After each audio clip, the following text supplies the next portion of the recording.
વડોદરાના પશ્ચિમ વિસ્તારમાં ચૂંટણી પૂર્વે ભીતપત્રોનો વિવાદ, માત્ર વડાપ્રધાનના નામે મત માંગવા સામે વિરોધ નોંધાવી સ્થાનિકોને તક આપવા કરાઈ માંગ। વડોદરા શહેરમાં આગામી સ્થાનિક સ્વરાજ્યની ચૂંટણીઓ પૂર્વે ફરી એકવાર રાજકીય ગરમાવો જોવા મળી રહ્યો છે। શહેરના પશ્ચિમ વિસ્તારમાં આવેલા લાલગુરુ ચોક ખાતે રાતોરાત કેટલાક વિવાદાસ્પદ ભીતપત્રો લગાડવામાં આવતા નવો રાજકીય વિવાદ છેડાયો છે। આ ભીતપત્રો થકી સ્થાનિક ચૂંટણીઓમાં ઉમેદવારોની પસંદગીને લઈ ખુલ્લેઆમ નારાજગી વ્યક્ત કરવામાં આવી છે, જેના પગલે સ્થાનિક રાજકારણમાં ભારે ચર્ચા જાગી છે। આ ભીતપત્રોમાં સ્પષ્ટપણે શાસક પક્ષની સ્થાનિક નેતાગીરીનો વિરોધ અને દેશના વડાપ્રધાન પ્રત્યે સમર્થન દર્શાવવામાં આવ્યું છે।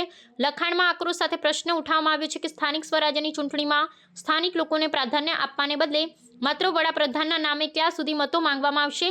તદુપરાંત આ પત્રિકાઓમાં જય સરદાર જય પાટીદારના સૂત્રો સાથે આગામી ચૂંટણીમાં પાટીદાર સમાજના ઉમેદવારને પ્રતિનિધિત્વ આપવાની પ્રબળ માંગ પણ કરવામાં આવી છે। ચૂંટણીના બરાબર પહેલા સામે આવેલા આ પત્રિકા યુદ્ધના કારણે વડોદરાના સ્થાનિક રાજકારણમાં ભારે ખળભળાટ મચી જવા પામ્યું છે।